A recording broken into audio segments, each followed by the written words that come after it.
De nombreux animaux sur Terre sont dotés de facultés remarquables,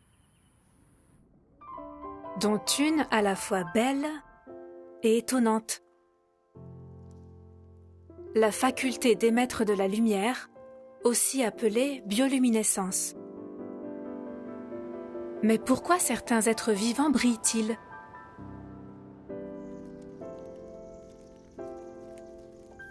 Certains animaux brillent pour se faire remarquer.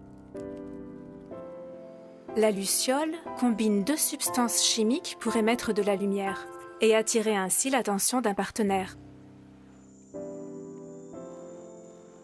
Chaque espèce clignote d'une façon spécifique. Certaines même synchronisent leur clignotement. Alors que la luciole brille pour être vue, d'autres animaux brillent pour passer inaperçus.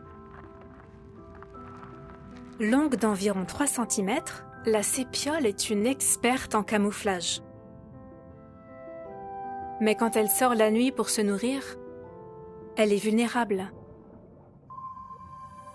Sous la clarté de la lune et des étoiles, sa silhouette pourrait être repérée par des prédateurs nageant plus bas.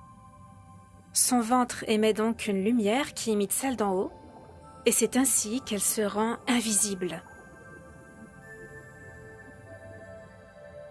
Par elle-même, la sépiole ne produit pas de lumière. Alors comment fait-elle ? Dès que la sépiole éclot, une bactérie spécifique colonise son organe lumineux immature et active les gènes qui permettent à cet organe d'achever sa croissance. La bactérie vit dans cet organe et produit de la lumière pour la sépiole. Sans le concours de cette bactérie, la sépiole ne peut pas développer son organe lumineux. Et aucune autre bactérie ne peut habiter dans cet organe.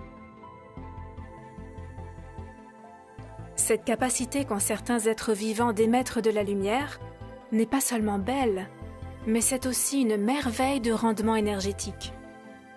Aucune source de lumière inventée par l'homme ne peut égaler le rendement énergétique des animaux luminescents.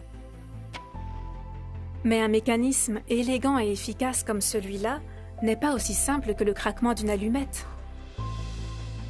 La luciole et la sépiole sont dotées d'organes complexes qui incluent un réflecteur, une lentille et un filtre, tout comme un système d'éclairage de fabrication humaine. Notre planète est peuplée de nombreux organismes qui émettent de la lumière. Des champignons, des insectes, des méduses, des céphalopodes et des poissons. Et chaque espèce utilise une combinaison chimique différente pour produire de la lumière. Qu'en pensez-vous ? La capacité des êtres vivants à émettre de la lumière est-elle le produit d'une évolution ou d'une conception ?